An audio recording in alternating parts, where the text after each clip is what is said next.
gavel cracked against wood like a thunderclap, but it wasn't the judge who owned the room.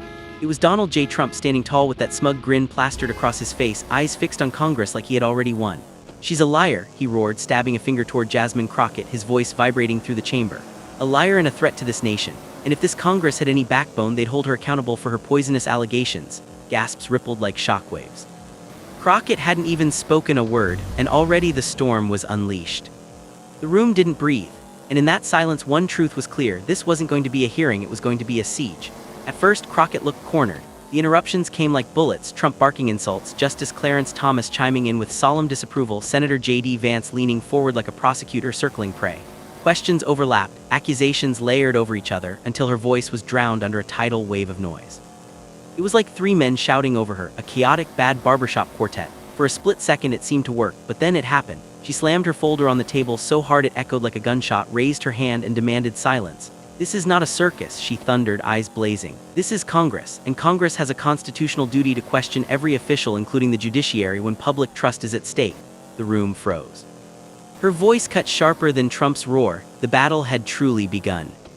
But Crockett wasn't holding just words. No, her hands clutched something heavier than rhetoric, something that made even her enemy's eyes twitch.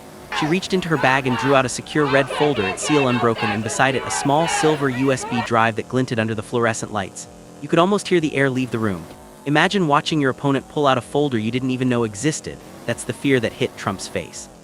She unsheathed the folder like a sword, declaring, "I am not here with slogans, I am here with evidence, evidence that speaks louder than any insult thrown my way."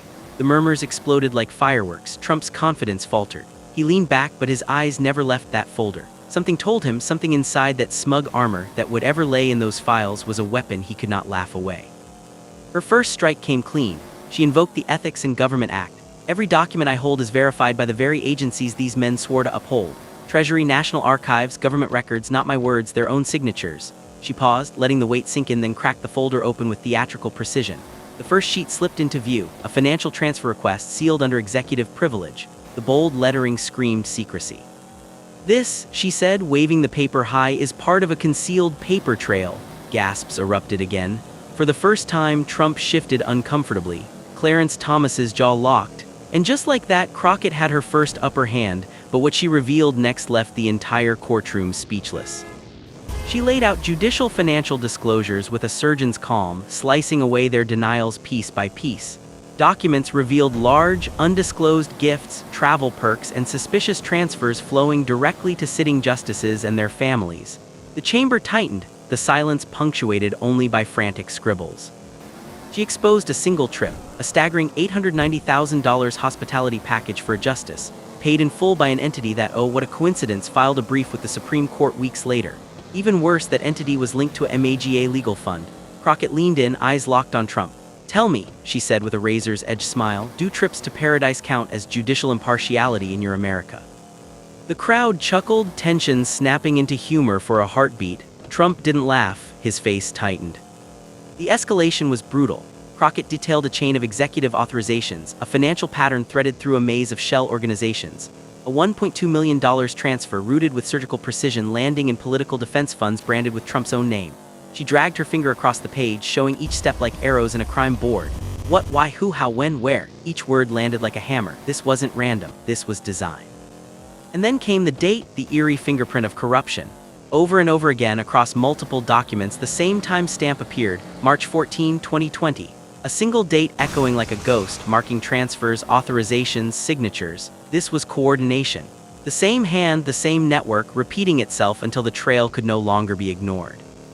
Crockett wasn't done burning the empire. She turned her sights on the spouses, the hidden beneficiaries. Evidence rolled out showing Ginny Thomas, wife of Clarence Thomas, receiving over $200,000 in gifts and retainers from the exact donor network fueling political efforts. The impact was nuclear. Thomas's stone-faced expression cracked. Crockett twisted the knife. "Public trust cannot survive when justice becomes a family business," she spat. Then came Justice Amy Coney Barrett. A document revealed that her own office had acknowledged benefits funneled through financial entities already under investigation. Crockett held it up high like a smoking gun.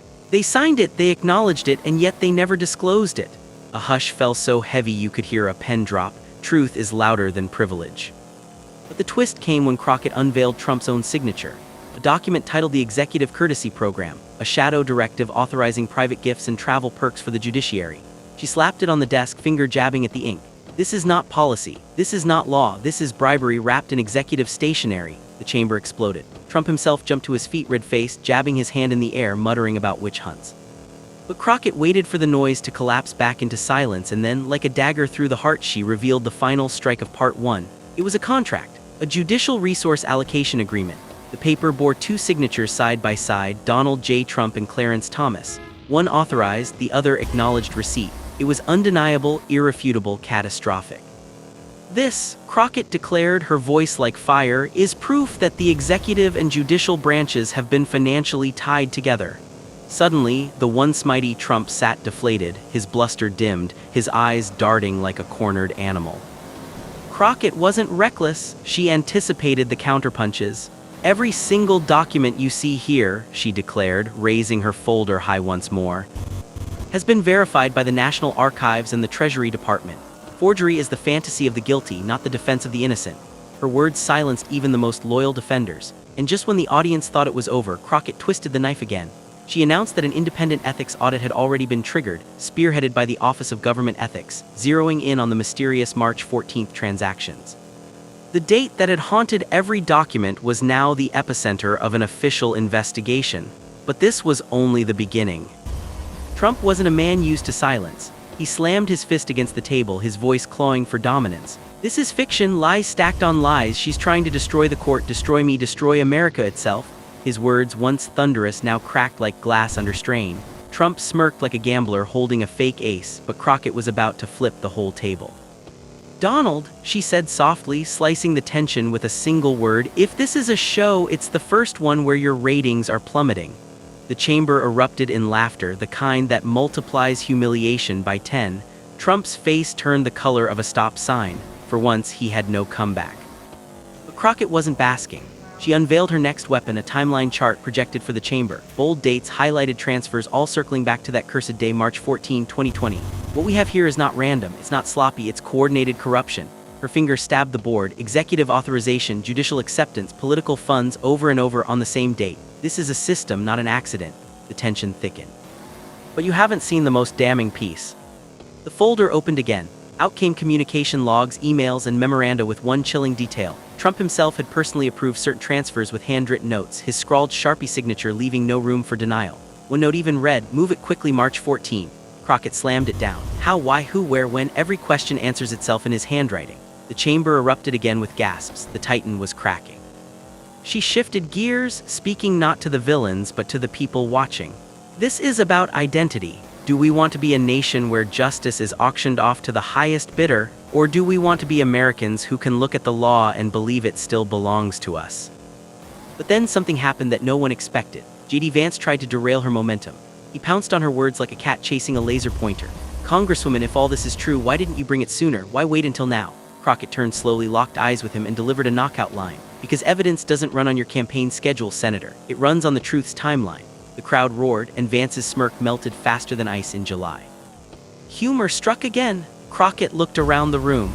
3 men talking over me, trying to bury me under noise. Gentlemen, is this a hearing or a bad boy band reunion? Laughter burst through the chamber. Still, the hearing wasn't comedy night. Crockett dove back into the abyss with her most chilling reveal yet. Communications tying Ginny Thomas's donor payments directly to lobbying briefs filed before the Supreme Court. The implication was clear. That's not independence, Crockett thundered. That's influence disguised as matrimony. Clarence Thomas adjusted his tie, but nothing could wipe the sweat gathering on his brow. Then came the final escalation. Crockett unveiled testimonies from Treasury officials, quietly recorded in depositions, acknowledging they were pressured to fast-track sensitive transfers flagged as irregular. And what date appeared in nearly every note? March 14. This was a conspiracy of silence carried out in broad daylight, hidden under layers of privilege. But privilege cannot erase the truth. And then the ultimate cliffhanger.